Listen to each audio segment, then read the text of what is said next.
Are you gonna stick with this?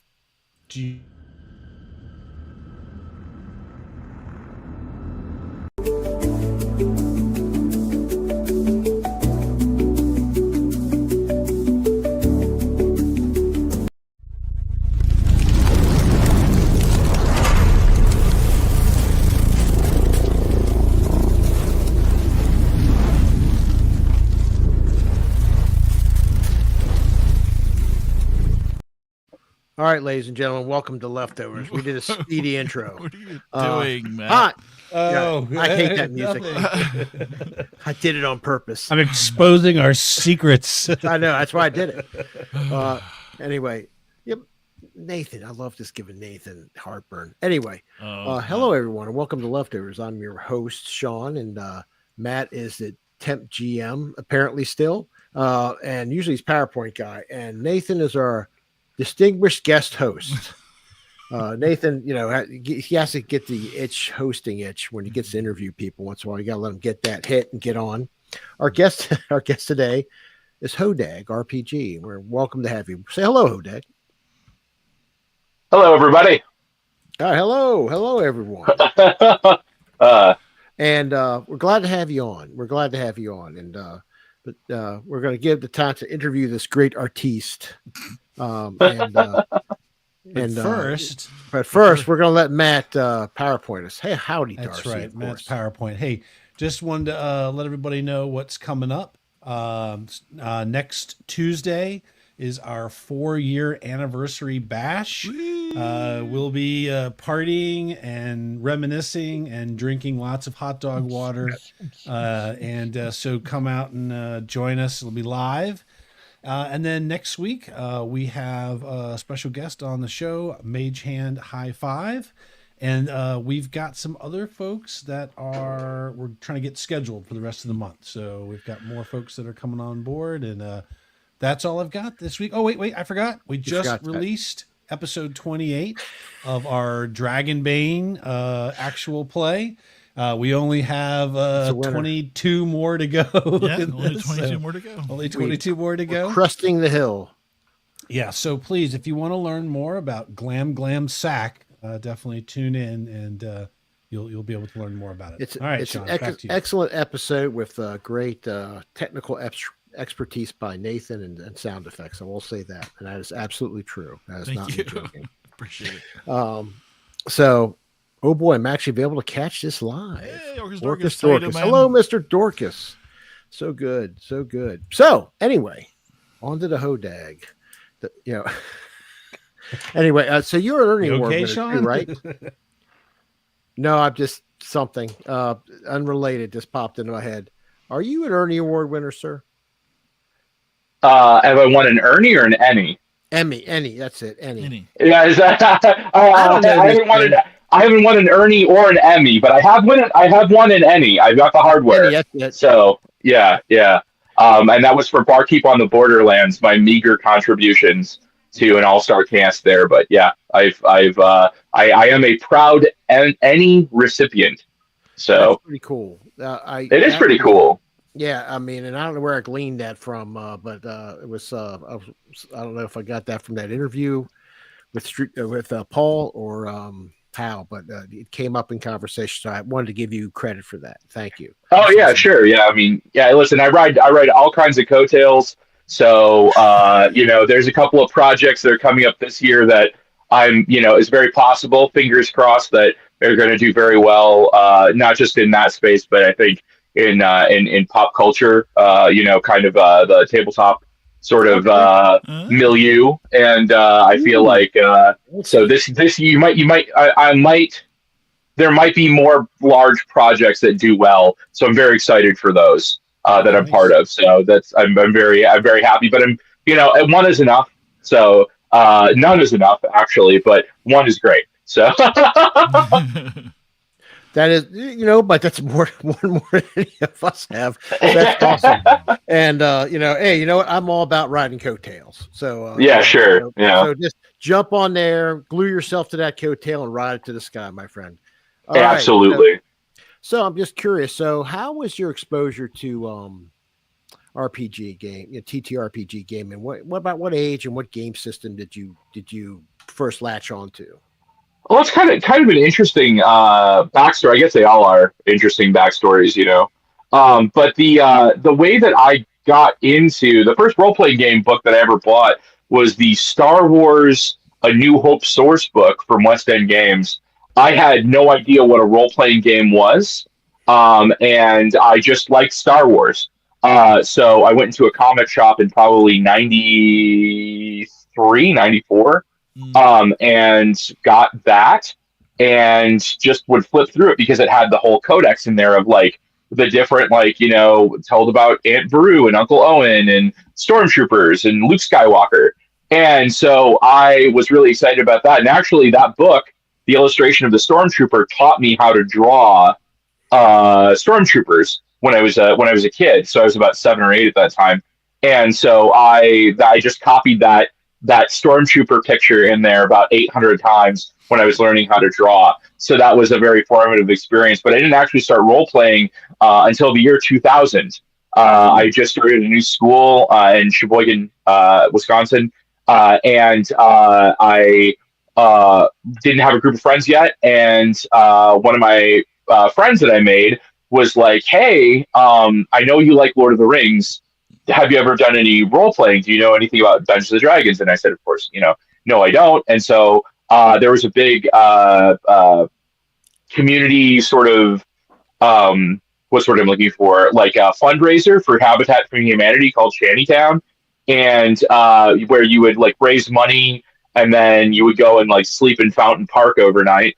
And so we all did that, but we just used it as an excuse to play Dungeons and Dragons. So my first time I ever played was in a park in a cardboard box, and it was the best night of my life, my young life up to that point. I just immediately fell in love with it, and that was the beginning of my thing. And then I think 2 weeks later, since it was the year 2000, like that was October, we all went and bought the player's handbooks for 3E, and that's how we got started. But it was like a kit bash, skills and powers. I think my first GM had written things down out of Baldur's Gate.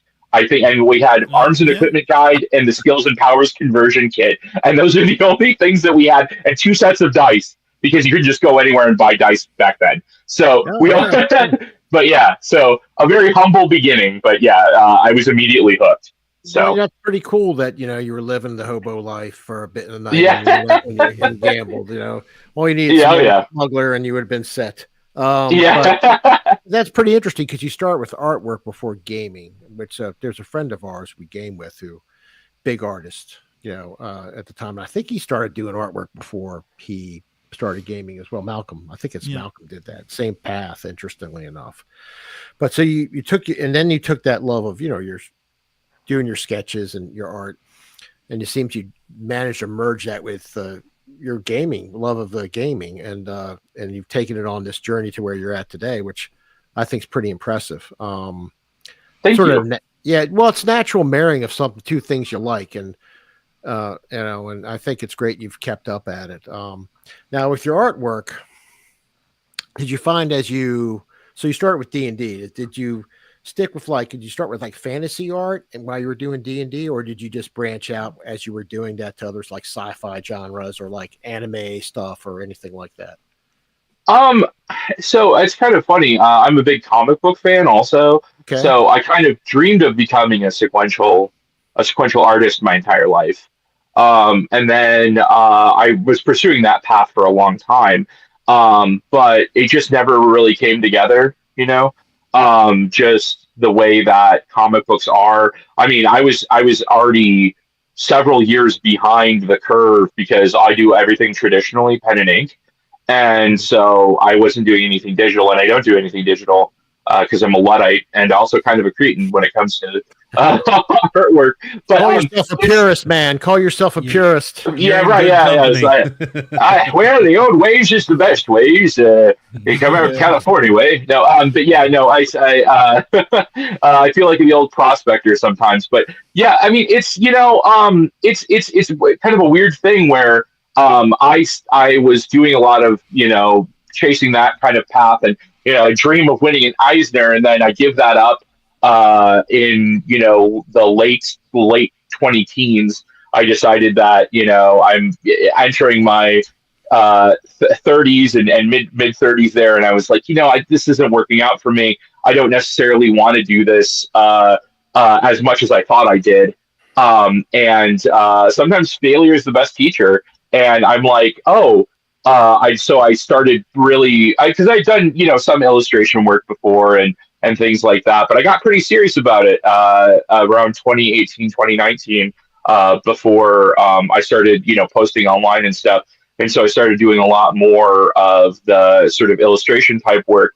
But what's funny is that the reason that I'm, I guess many people say that I'm very prolific. I'm not trying not to break my arm, patting myself on the back here. But when people say that I'm very prolific, it's like, well, when you're studying to be a sequential artist, you have to draw very quickly. You have to learn how to draw well and quickly. And I feel like that's a good place to start for illustration work, especially pen and ink illustration work, where you're kind of cranking that out at a pretty high speed there. So that really served me well in that kind of context, I guess.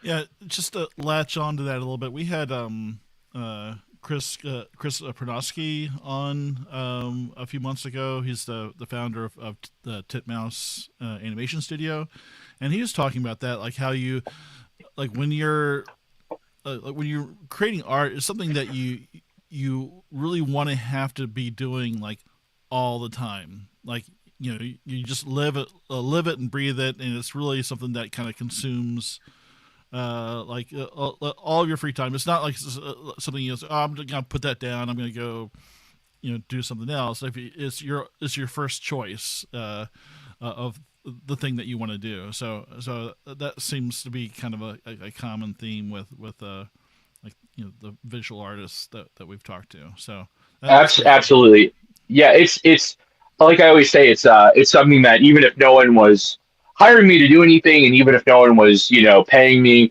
I would still be, for years and years and years, I was just drawing myself, just drawing what I wanted to draw. It's something that it's like that. I think that people are always kind of like, well, how do you define what an artist is? How do you define kind of, and it's like, well, if you have the impulse to make art, you're an artist. And if you're making art, you're an artist. Even if the art's bad, even if quote unquote bad, it's like you're still doing something, right? And I feel like a lot of people kind of like are, especially now, the big conversation around AI and all this other stuff, and it's like, well, it's like a computer can never be is not compelled itself to make art, ergo it cannot be art. You know what I mean? Yeah. So it's that impulse, that drive. But yeah, it's really it's neat that you got to talk to him. I'm a huge fan of like Venture Brothers and all the old Adult Swim stuff. So that's that's great. So we have an one of the guys on our show who only shows up like half the time, but he actually went to school with him. And I don't know, great. Did you watch Mega's XLR? No, I don't recall that one. Yeah. All right. So one of the characters on Mega's XLR is based off of a guy on our protagonist. Yeah. The protagonist. Cool. Is our Anthony Cupo. So. Yeah. But so. Our not our claim to fame, it's his claim to fame. Coattails and all. We gotta ride those when we can. We like coattails. That's awesome. So how did you wait? oh, good. Go ahead, man. Oh, I was just gonna say, am I thinking Titmouse was like Venture Brothers and the William Street Studio people also, right? Like they were kind of in the same they also milieu. Piece of there's a lot of tunes they had a piece of. I think they had a piece of Daria too. But great. Okay, yeah. Below Deck, right? Below Deck. Well, the big Critical Role. Critical Role. Cartoon. Metalocalypse was also there. Yeah, Metalocalypse. Oh yeah, of course. Yeah. Metalocalypse. Yeah. Interviews downtown. There's just tons and tons of stuff. So yeah. Yeah, I might have been transposing them with William Street Studios. So but like I'm pretty sure I was in the right area there. So the right ballpark. They've had their hands in a lot of stuff and people don't even realize. Matt, you had a question? Yes, oh Matt. yeah, it was just so you began to you were looking at one sort of venue and you decided to do more sketch art. Like how did you, because what was like some of the steps you took from like I'm just drawing for me to where are some of those like early marketplaces or places where you first dipped your toe into, hey, I might try to sell something?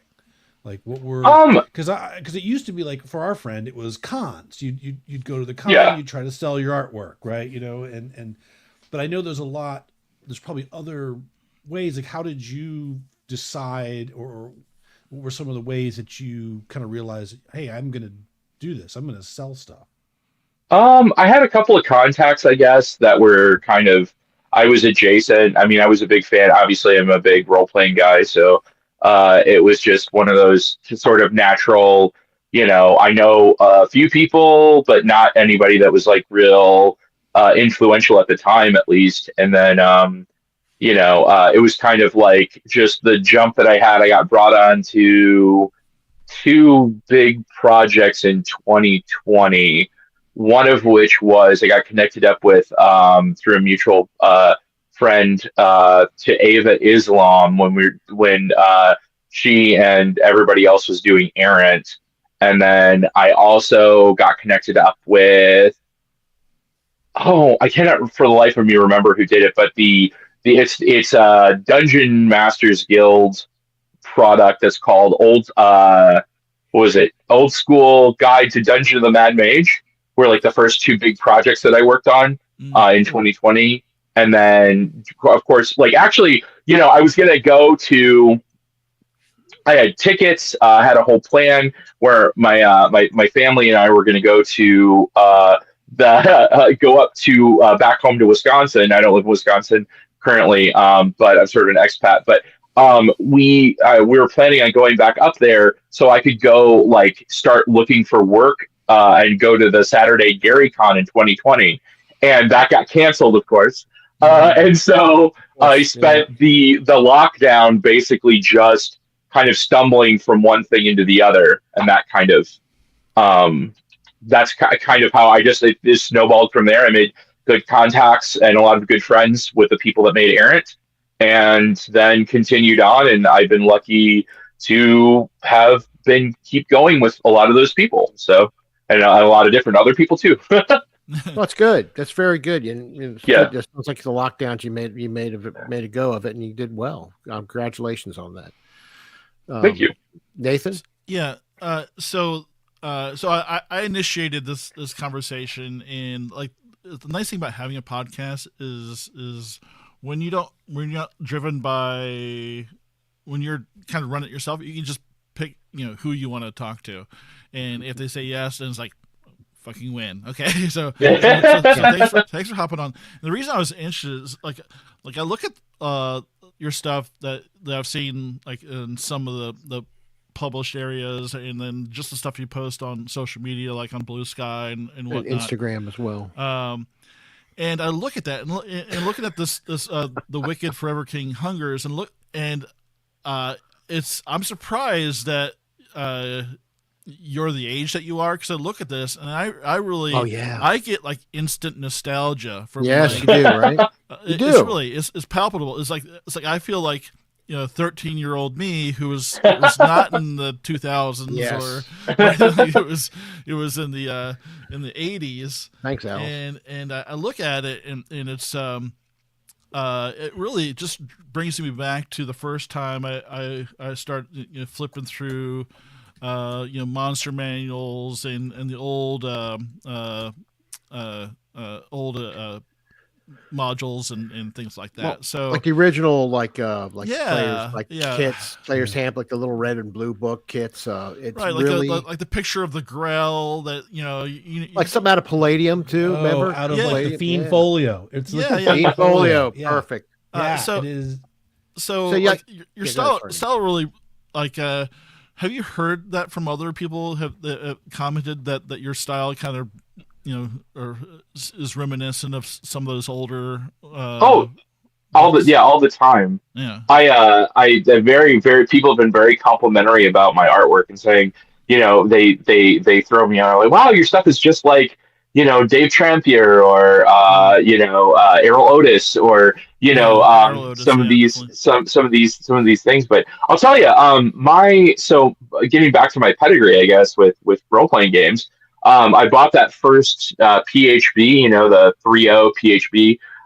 And then I bought the second thing I ever bought was the Star Wars Invasion of Theed box set for the D20 system. And the third thing I ever bought was the Holmes Blue box set at a flea market. And I got it for $15 when I was 15, 16 years old, which I had to replace that after mine got thrown out during a move when I was younger. And listen, we can all cry over spilt milk, I guess. But I actually I bought my second one that I have now, and that was considerably more. But I fell in love with the old style illustrations in there. But I mean, also too, I grew up. My mom was big into fantasy and folklore and stuff, and so I grew up reading a lot of like old books that had kind of that line art style in them, especially line art sort of like fantasy and mythology stuff.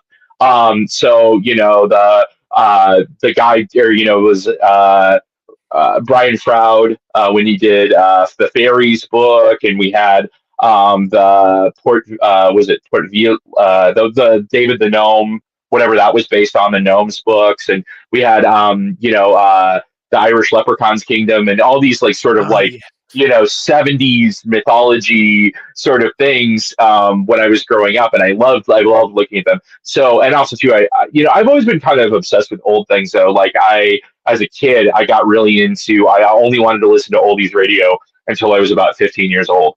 And so I've just always been kind of retro and nostalgia based stuff. And so, yeah, I mean, a lot of the stuff that I ingested, I guess, was kind of like, I guess would have been the same foundational blocks that they had versus, say, if I would have been involved with like, role playing in the 90s, coming from a different set of, kind of building blocks, I guess. Yeah, because our friend Malcolm, who's also on the show, he was really heavily influenced by the whole manga scene, and like he had all these pirated, dubbed videotapes of Japanese some of those old Japanese animation. Like Robotech. A lot of Robotech, dude. Yeah. A lot of Robotech. So that's it's kind of interesting. Big cultural influence on his drawing. Yeah. Oh So I can see that definitely that influence shines through. Are there other styles that you is that kind of where your bread and butter is now with that kind of line art style, or you kind of do you have other projects where you do other diverge from that? No, I'm pretty much just pen and ink. I mean, that's what I like to do. I mean, I experiment a lot with like high contrast stuff. I do watercolor, but like I'm still kind of figuring that out. I just dabble in it, so it's not something that I've done a lot of with. But like I've done some pretty interesting stuff with watercolor in the past, and I think that I might be looking to go experiment with that. So that might be something fun for the future. But yeah, I mean, I mostly just do, and a lot of my influences actually come from old comic books. Like I'm a huge Golden Age comic book fan, so like I got to meet Martin O'Dell, the guy that created Green Lantern, and I have his autograph on a couple of cards that I got. One of my friends gave me. Actually, I didn't have anything for him to sign when I met him in 2003, and he was very, very, very old at that point, and I was very young. But it was nice to be able to meet him and all of those old sort of like Justice Society comics. I love reading comics from the 30s, 40s, 50s, and so like a lot of my heroes are people that were doing work in the last the early part of the 20th century. And so, so a lot of my influence comes from that and just the way that people move. And I think that like when I'm drawing, a lot of the times I can actually see that influence a lot in some of the ways that I form bodies, I guess. I think you're right. Yeah. And then also, but I also love modern comics, or modern, but like when I was growing up, like during the 90s, they had all the, the image and the pouches and the muscles and the weird spines and the, women that would be anatomically, impossible, biblically accurate angel style women that Rob Liefeld would draw. Yeah. And, but yeah, it's when I was growing up. So I liked that stuff. I was a big Savage Dragon fan growing up and everything. But when I was growing up, the thing that fascinated me most was sort of the Justice League International era. So the Kevin Maguire, especially the way that he draws faces, and they're very expressive, and they kind of have that sort of like, they look like real people. They're obviously heightened. They're more muscular, or sort of anatomically more well constructed, I guess, than your average person would be, because they are superheroes. But there's a certain softness to them that I feel like has not just emotionally, but also to just the way that they look like. It's not that hyper realized where. If you look at like, I love Dan Jurgens, but like, his picture of Superman where he's got all those sort of like weird McRib cutlets on the side of he's got muscles upon muscles upon muscles, right. And like the way that Kevin Maguire draws is like, there's still definition there, but it's not going to be. And I like other realistic things, like especially like Wade von Grawbadger's inks on Starman. I'm a huge Starman fan. And the way that he inked those books didn't really, it informed the way that I look at contrast, I think. Him and Mignola, or Mignola, is it Mignola? Mike Mignola? I think it's Mignola. Mignola. But yeah, both of those people's works were really influential on me on the comic side. And then on the illustration side, when 3.0 was big, I picked up this book called the Hero Builders Guidebook. I'm familiar with that.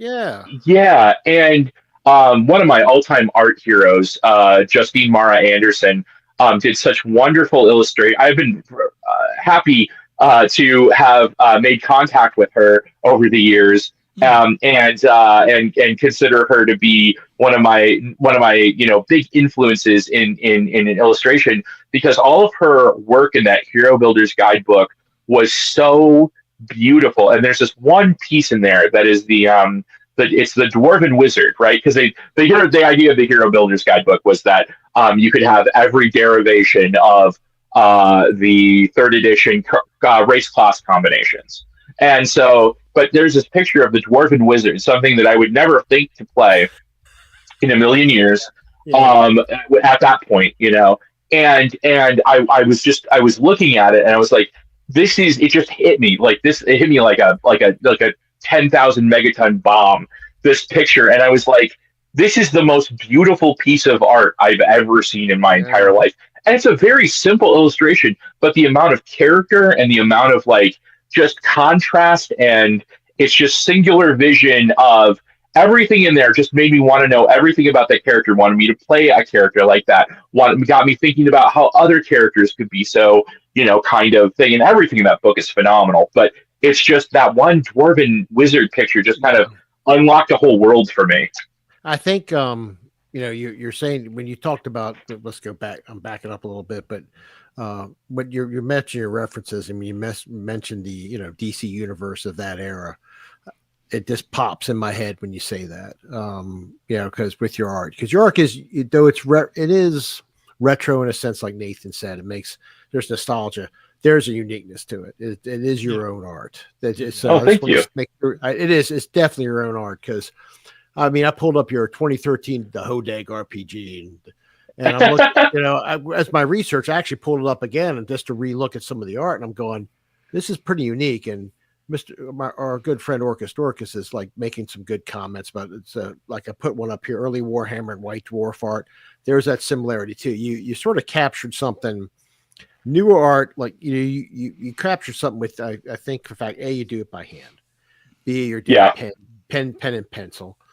and nobody's doing that really. Like, it's right there. So nobody's doing that. So you're doing something, and you're not using AI to help or quick coloring. You're knocking it out the old school way, which I think is pretty unique. And I actually, it's when you showed up as a guest, and Nathan said, he's asked me literally 2 days ago, have you looked at his stuff? If he's grilling me. I'm like, I'm going to do it tomorrow, man. So I'm looking at this stuff like, holy crap, look at this art. And it was great art. That's the Saruman I did. That's for the there was it Yuri Perkowski from Instagram they were doing the Lord of the Fan Arts last year, and I had a blast doing that because I got to reimagine a lot of my favorite Lord of the Rings characters as sort of I was doing kind of a high fantasy thing with them, and so that's that's Merry and Pippin, I think you just switched to, and I had a blast doing. I mean, I listen, being 15, 16 years old, I guess I would have been 16 when it dropped. But that first Lord of the Rings, the Fellowship of the Ring movie, and I had watched the Bakshi version, and I'd read The Hobbit as a kid like about 800 times. I'm gonna make this comment: if you were playing a game, and let's say Matt's running the game, no, we'll say Nathan, because Nathan set this up. He gets the credit, and he goes, "This is who you're facing," and he drops this picture. I'm like, "Ah, man, we're facing the big bad right now." So I mean, that's what that is, the big bad. I looked at him like, "This is not somebody." Look at the eyes. Oh, just look at the eyes. Yeah, no, and that's what it is, man. I'm like, the eyes. He's holding this fucked up ball, and he's got messed up hands. And he has the pointy elbows, and I'm like, oh my! I mean, shoulder blade. I'm like, man, this is the big bad. But again, you can see the '90s sort of like, obviously there's a little bit of D&D Kellic in there, but like that trick, that pointy shoulder trick is from '80s or early '90s, late '80s Batman, where occasionally they would give him the sort of like spikes out, and I love that, and I thought, oh man, that would be cool to have for like a villain, like that's something that's more visually. There's like a whole. I guess I don't even think about it. Like I talked to Froth, Thought Eater, when he had his podcast, and that was one of the first interviews that I did, and he was asking me about the different, things, and I was like, it's kind of like, like of course being a big DC fan, I would kind of relate it to this, but it's like when the Flash taps into the Speed Force, he's not making every step conscious. It's just it's a reflex, it's a reaction, and so for me, it's kind of like. I sit down a lot of times, and if I'm not doing something specific, but I have no prompts or just a light prompt, draw me a evil wizard. I will kind of just let my mind go, and it just comes out of me, But then I can go back and I look at something like that, and I say, oh yeah, I ripped those off from pointy cape shoulder Batman. I ripped that off from X, Y, or Z. So it's just a sort of an amalgamation of all the stuff that has come before me, and then hopefully inspiring stuff for the future. So, the great line continues, I have a lot of thoughts there. There's a couple things like, my mother was a kind of a hobbyist ornithologist, and so I grew up like birding and stuff like that. So like it reminds me like the mockingbird, basically. Mockingbird, they imitate all the songs of the birds around them, but you can tell it's a mockingbird because it switches. It'll switch from through five different birds in one song, so that's a mockingbird. But it's just because it's learned all these different songs from these other different birds. Anyway, so that's what I thought of when you talked about the amalgamation thing. It's a perfect analogy. It's exactly like that. So yeah. and the style, like we've talked about how it's it's nostalgic or retro or whatever, but it's the thing with art, and it's not just with like drawn art, but music too. Like art evolves. You can start with kind of the maybe softer and less defined superheroes, and then the style now may be just a hyper realistic with like you said, the muscles drawn on muscles and things like that. So it doesn't mean that the art from 50 years ago, 60, 70, 80 years ago is bad or no longer relevant. It's just it does evolve, but it's nice to see with all kinds of art forms, music and drawings, photography, movies, to have people that are interested in like doing it ways that have been done before and maybe not as popular now, and kind of bringing that and bringing like new audiences to that style. So well, art's that's also my cyclical. word vomit there. Yeah, so art's also cyclical. I was actually, you said less pie. I would say you've hit a perfect timing in the gaming community With the OSR that is looking right. There is a huge kind of, tons of people got into D&D in the last 20 years, right? And there's a lot of people, you ask them, what have you played? It's only D&D, and they're very familiar with that. But little by little, the gaming community is this new generation of gaming community is becoming exposed to a wider group of games, and the interest in what came before is spilling. So I would say it's interesting. Like you look at like Mork Borg and all those pirate, all that stuff. This is all throwback art, right? All of that old school gaming is in a huge interest revival, and so I think it's interesting because it does. When I look at these pictures, I feel like I'm a teenager again. But I'm also seeing this kind of art and this kind of stuff showing up more and more for people who are looking to capture that feeling, right? So I don't know. I do have one. That was kind of a rant. I have more of a rant than a question. I have one question. This is because my son loves to draw a lot. Sure. And so color. What I notice in these, there's an absolute lack of color. He is the same way, and I've asked him a million times, and he's just like color. His thing is like color ruin. Like he doesn't want it to take away from his drawing. Yep. And so I don't know. I wonder I get it about color. I'm bad at I love color theory, like movies and especially in cinema, but like I love the idea of different art being able to have different emotions based on the color gradients.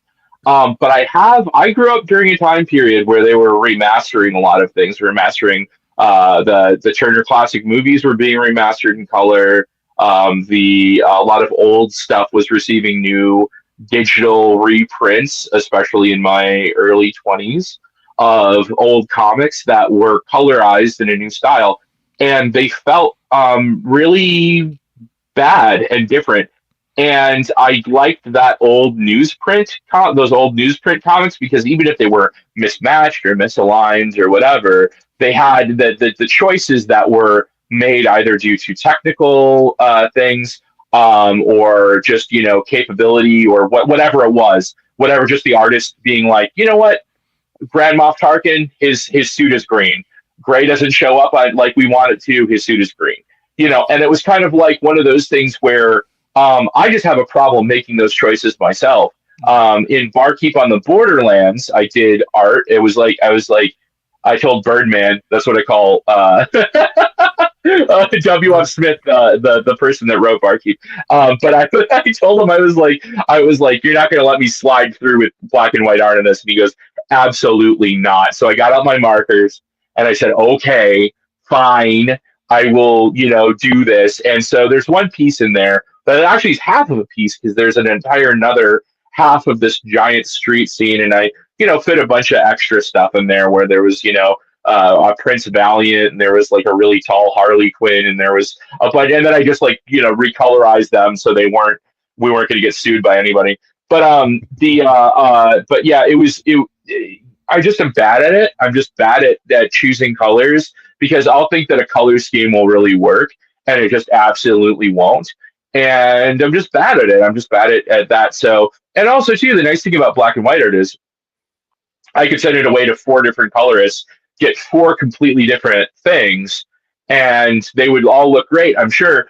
But that baseline art is and also too, again, the prolificness of it, the fact that I need to be able to work fast and work quickly.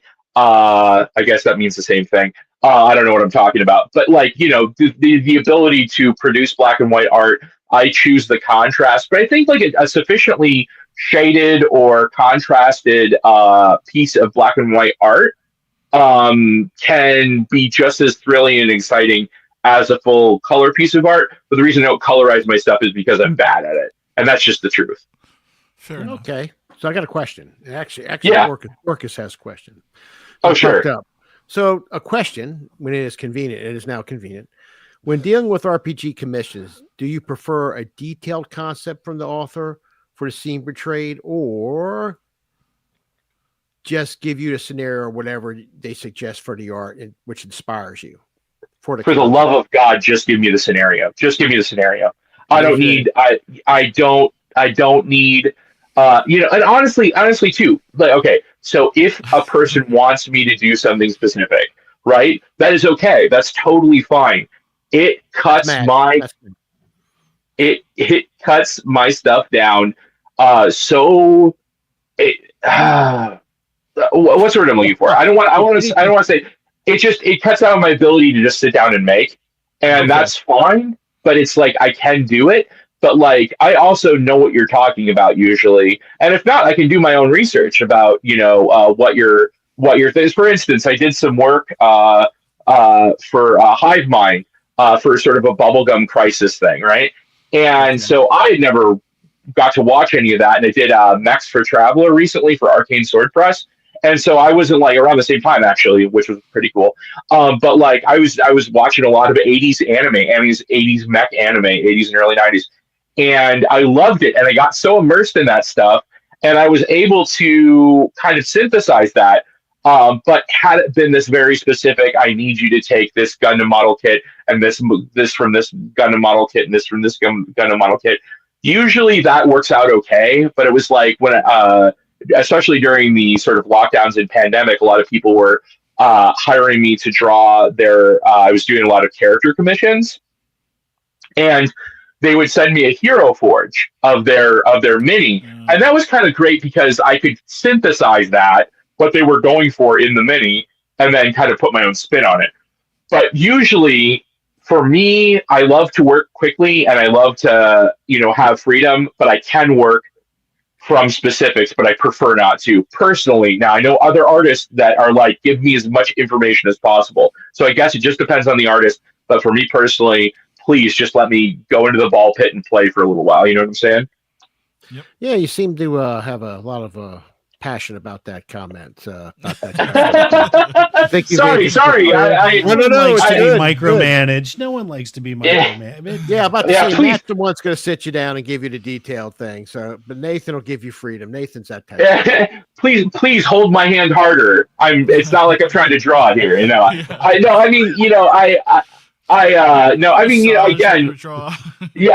Listen, that might be nice actually. Get some cats in here. We'll start making some biscuits back there. But yeah, no, it's yeah. I got a few pet cats, so it was always nice to receive some massage from as long as they're not using their claws. It's less nice. Or you're trying to sleep. That's also too. It's like, okay, all right, well, No, that's good. You did some stuff for Tale of the Manticore, right? Oh yeah, Mike, you listen. Oh. I feel like I'm steamrolling here, so stop me if I'm going off on a little tangent. But Tale of the Manticore Season 1 is probably my favorite fantasy story. Outside of, I cannot tell you how important Season 1 of Tale of the Manticore is. Season 3 is looking as like it's right on track to be just as good, and I'm loving it. But Season 1 is outside of maybe The Hobbit and Lord of the Rings, is my favorite fantasy story ever told. Wow. I've re-listened to it probably 8-9 times at this point. It is my favorite. About how I don't know when you did, we had him on the show. His process is, I won't say unique. There's very few people doing what he's doing in this space where it's still an actual play because he is actually rolling dice. But But it is presented as a radio drama. And yeah, I agree. I have not listened to Season 2, and I don't know if I finished Season 1, but I thoroughly enjoyed it. It was dark. It really felt like playing old school D&D, where you've got like a couple of, very few hit points. It was very well done and a compelling story, right? I mean, it was so you did some work for him. Yeah, I did both the illustrations for some of the beginning illustrations for season 3. I'm in the Encyclopedia Manacorica or Manacoricum. I can't remember. Anyway, whatever that is, the encyclopedia. And then, but also I did voice work. I was Garrett Magger from the dwarf that owns the dead. Was it the Dead Troll Inn in the before they go fight Sourtooth in the bog? Was that the hag's name? I can't remember. Anyways, but the I've listened to it 8 times and I retained nothing. But the no, I got to do Garrett Magger, and so initially it came up with this like really like sort of Eastern European sort of almost Nosferatu type, because I didn't know what I was like trying to make him kind of stand out. And John, wonderful guy, comes in and he goes, okay, no. And then it was like, he goes, so dwarves kind of have like an American accent? And I was like, well, some dwarves have British accent. And he goes, yeah, but like those are British people doing those. And so I was like, oh, gotcha. So I came up with this sort of like Red Dead Redemption John Marston voice that I was just aping the John Marston. So I was like, face death head on, that kind of stuff. And so it was great. And then so it was like, but it was pretty funny. I just love doing that stuff, and I don't know. I fell in love with the Red Dead games, but so that was fun. And then I also voiced the Beholder, not the Eye Tyrant or whatever it was called, but like the when they go into the ancient dwarven chambers, I got the chance to voice the I forget what it was, like the psychic sort of a beholder thing that tries to imprison them when they go into the old dwarven sort of caverns and dungeon when they're trying to go fight the final battle against the dragon. So but that was great. And then in season 2 I got to play a lecherous priest, which was really fun. So that ends up, I think, getting like yes, ends up folded up in a drawer somewhere, I think. But anyways, yeah. So, but I love Tale of the Manticore. I cannot say enough good things about John. I cannot say enough good things about that project, really. And also too, like now I feel like I haven't actually gotten a chance to play BX, but I've been doing a lot of work in the BX space because I just love that system so much that, like, from listening to Tale of the Manticore, where I'm like, oh, the actions happen simultaneously. I know how combat works. Now, I'm no disrespect to the people that are THACO people, but I am an ascending AC guy because, I grew up during the 3rd edition time period. And that's just how I do it, but, Why sorry. are you posting that? Sorry, I didn't. Spam bot. You're like, we get our nightly bot. Oh my god! I haven't gotten a stand bop on this in a while, actually. So I saw it and I put it up, and because I read them in front of me, I got to start reading. We have like 2 Luddites here. Listen, jackass, fucking idiot. Hey, listen. I am watching our guest speak. Listen, I think we could all use 250 more followers, okay? But like not right now. Now's not the time, So don't not the 250 more followers. Let's hear about your car insurance or whatever. Yeah, reaching out about your extended warranty. Yeah. Oh my god. So who says I didn't put that in? No. So question that hasn't been asked yet. So I know what HODOR is. I know what HODAG is. But I don't know. I don't know what HODAG is. What's a HODAG? It's just like how it's how people mispronounce hot dog. That's just no. I'm joking. It's no. HODAG is actually the Wisconsin cryptid. Well, not the Wisconsin cryptid, a Wisconsin cryptid, the Beast of Bray Road. I can't not give a shout out to my boy down. That's actually that's Lake Geneva area down there. But like the Beast of Bray Road is the sort of werewolf local dog man that is down there. But when Ursa Minor and I were creating HODAG, we were like, well, we got to call it something cool. And we came up with, it's like, well, what's the monster in Wisconsin? We're like, HODAG, of course. And so people are always like, oh, Rhinelander, right? And it's like, well, I'm from Sheboygan, but, I claim Sheboygan as my home. But actually, I found out recently that I had relatives that lived up in Rhinelander in HODAG country, but back in the 50s and 60s. So, but that is a local cryptid that we wanted to, and then we reverse engineered the idea of the heroic original dice adventure game from that. And so that is the sort of how HODAG kind of came about. Because originally we wanted to call it High Adventure, and we're like, High Adventure RPG, that's awesome. And then I was at a Goodwill, and I was flipping through. There's a Kenny Loggins album named High Adventure. And I was like, after seeing it in print in front of me with like smiling Kenny Loggins giving me a thumbs up with his bomber jacket, I was like, maybe let's do something else. So anyways, that was the origin of HODAG.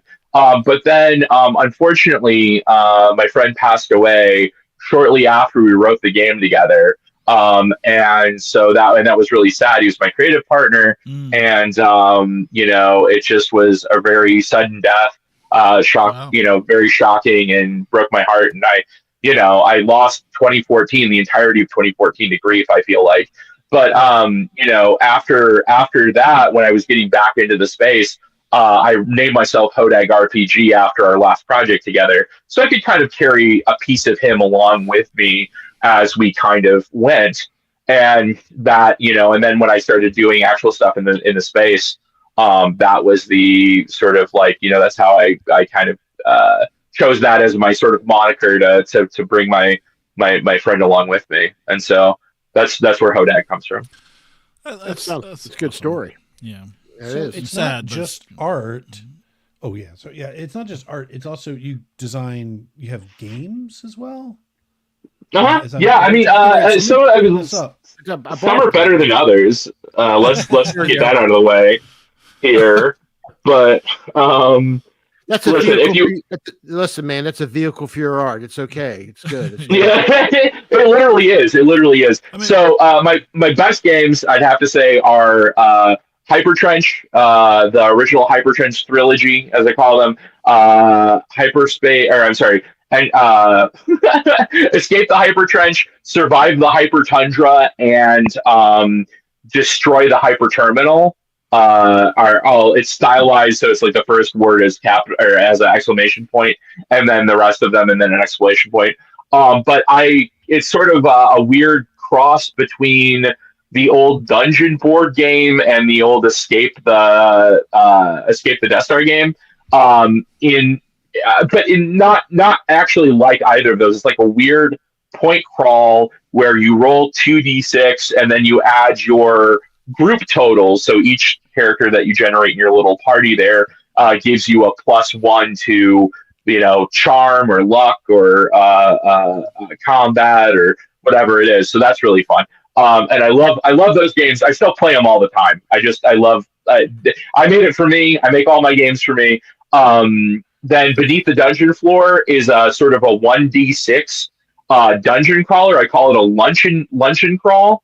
And basically, the idea is that once you're familiar enough with the rules, a game should take you about as long as it takes you for your lunch break at work. So you can do some solo role playing while you're sitting in your car or at your desk or after school, something like that. And then also too, of course, HODAG. HODAG is good. It's very piecemeal together. Obviously, having my friend pass away, I couldn't take another run at it because I just needed to present it in the way that it was formed because that was kind of a legacy thing. I am working on a new version of it right now, or not of it, but it is. So HODAG is kind of like public domain. It's like it's out there, and it is. I think it says in there that it's 100% free to reproduce in whole, and anyone can kind of build off of it. But it's so I'm building something that's sort of more in line with a D20 game right now. But anyways, and then also too, I have a D10 version that I'm almost complete with, which is pretty fun because there's a lot of extra stuff in there. But so that's really fun. And then I don't know, just some of the other stuff. But I did my first year that I was really into RPGs in 2021. I did 52 games, and some of them are really fun, and others of them are unplayable. But they're interesting, but they're unplayable. So, but every week I wanted to come out with something that was, we're early days of 2021. We're still in the pandemic lockdown space, and so I was, having less responsibility than normal, and I decided that was what I was going to do for that year. And it taught me a lot about making games. I'll tell you that. So one of my favorite games that I made, you can go to my YouTube channel. I think it's just HODAG RPG on YouTube. But you can play the audio quality is not great on it, but it is a diceless audio game. I had to keep the thing, but it's the diceless audio game, and it is, I think, the Necromancer's Tomb or something like that. But it's basically you can play it, and all you need is a hand with 5 digits on it. And basically, it's an audiobook, so even people with like sight impairment can play it because it's just audio, and then you choose for tests. You choose a number between 1 and 3, and if you get the right number, then you don't have to put a finger down. But if you do get a wrong number, then one of your party members dies. So it's fun. It's that one is also a great source of pride and joy for me. That's so cool. Prolific is a word I'm gonna use if somebody asks me about you. That's good. Yeah. Very determined, I would say as well. But yeah, we learned how to podcast, and there's a lot of stuff that we did right in the early days, and a lot of stuff we did wrong in those early days. So, the we won't tell you the percentage of one to the other because that just would be embarrassing. So we'll just move on. But it's most of it's out there. So it's out there. Please listen. On this podcast. We have a lot of stuff there. There's Dice's adventure game. So I just wanted to say this because it took me a minute because there's videos out there about who you are. There's other people making videos about who you are. You. Yeah. Listen, at first I was like, who? I was like, oh, this must be your page. No. It's a guy who's doing a whole video on who you are. Hey, listen, I nothing makes me happier than when people are reacting well to. I mean, it's like, I don't know. I'm as growing up, I was kind of a theater kid, and I seek out attention a little bit. So let's get that out of the way. But the thing is that it's really nice. There's a ton of people on YouTube that have gone out of their way to review my games. They've gone out of their way to sort of like take a look at my art, have me on their podcast. 1 second. Excuse me. Uh-oh. Yeah. I had to take a drink. Sorry. Yeah. But anyways, so there was one that I was really happy to show up in last year. Real quick, last year I did a thing every October. I picked something to do, and my thing last year was I was like, I'm going to do Pokemon, but I'm going to draw them like they were in like BX, like in a monster manual. Oh yeah. And so. Yeah. And that was super fun. And a Blurdy Disposition, shout out, said that was one of the favorite things of the year that I had done in this video of like 2024 in retrospect or whatever. But I got a big shot. I was over the moon. I was just like, someone liked my thing, But I feel that way all the time, where someone comes up to me like, hey, I love your stuff. Can I commission you? I'm like, yes, you can. Thank you for the compliment, So I sent those to those Pokemon to my son. He was a huge Pokemon kid when he was growing up. So yeah, I remember those specifically. It was pretty awesome. I was just on the cusp of being a little bit too old, but a few of my younger siblings and cousins were really into it. And I played through Blue and I loved it, and that's one of my all-time favorite games. So, and now I'm playing the card game. So, If you're, getting beaten on the thing, you're not playing against me. I just have a terrible track record on there. But yeah, it's the new TCG game on the mobile app. I'm like, oh, it's a bunch of the new ones that I don't know. So I'm like, well, what? These Pokemon look like Digimon. But what is this? A Monster Rancher? But yeah, I don't know. It's fun. It's fun. I like Pokemon. I like the concepts. I'm big on Pokemon. But yeah.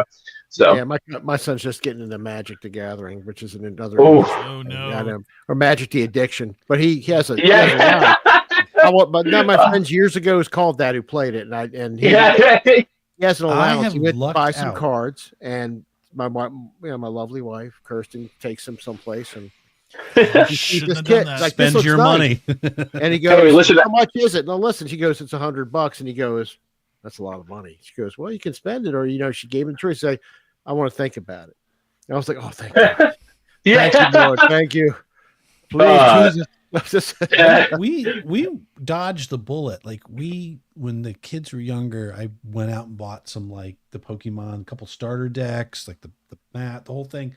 We kind of laid it out and they kind of looked at it and they're like they still have them, but they're like, they've never. So I'm like, oh, right. And yeah, I think we've dodged the card my son games. collected the cards, but he never learned how to actually play the card game. He just liked the cards. So that was me. My brother and I spent the summer of 2000 collecting the Young Jedi Decipher cards, and we got really excited about that and the old Decipher Star Wars collectible card game. And but yeah, I think we tried playing a couple of times and we just could not make heads or tails out of the mechanics of the game. So we just were like, okay, well, I've got a holographic, Newt Gunray, So, but yeah, it was fun. It was a good time. I like cards, but yeah, again, it's like, yeah, I think the mobile apps are pretty nice because you're not actually having the clutter and the expense of, going in. Yeah. But who knows? I've been tempted a couple of times to go pick up some packs, but it's yeah. No, listen, don't give in. Don't give in. You don't have cards. Let me minis is another one. Before you spend all your money, your hard-earned money. Hey, listen, I got bills. So that's what I collect is paying bills. So, that's but the paper I collect too. Yeah. So speaking of that, if somebody wants to commission you, how do they reach out to you? Just go ahead and shoot me an email to Hypertrench, HYPERTRENCH @gmail.com. You can reach me there. You can hit me up on Blue Sky. And then I'm also on Instagram, so you can hit me up on Instagram also.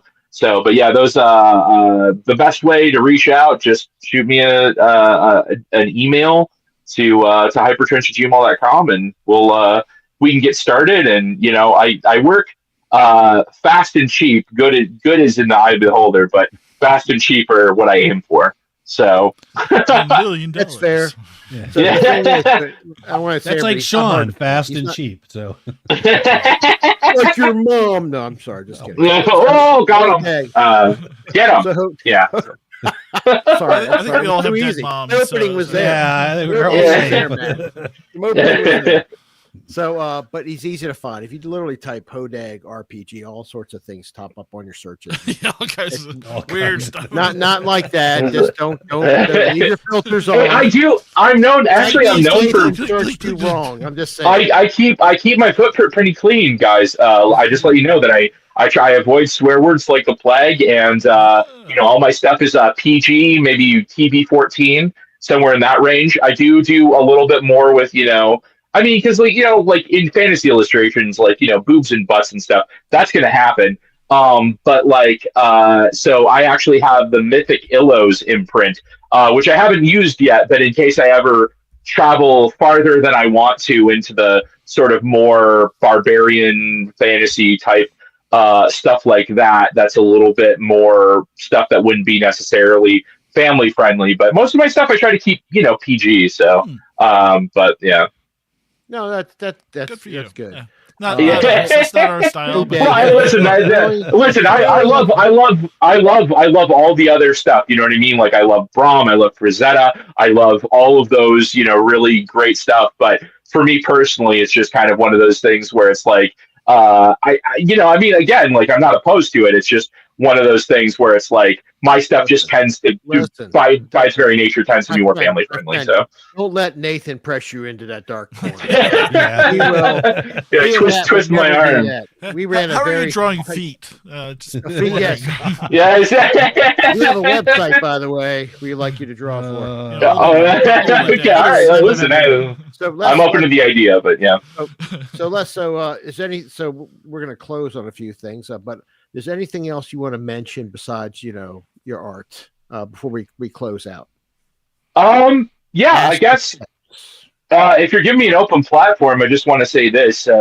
It's easy to look around in the world and see that there's a lot of bad stuff out there, a lot of discontentment and heartbreak and a lot of that stuff. But I just want to give a big shout out and encouragement to all the artists out there that even though the world is on fire, it seems like it. We're fighting against AI. We're fighting against people, kind of that just don't get it or are being obstinate and refusing to get it. But if you're out there and you're making art, I just want to say thank you so much for that.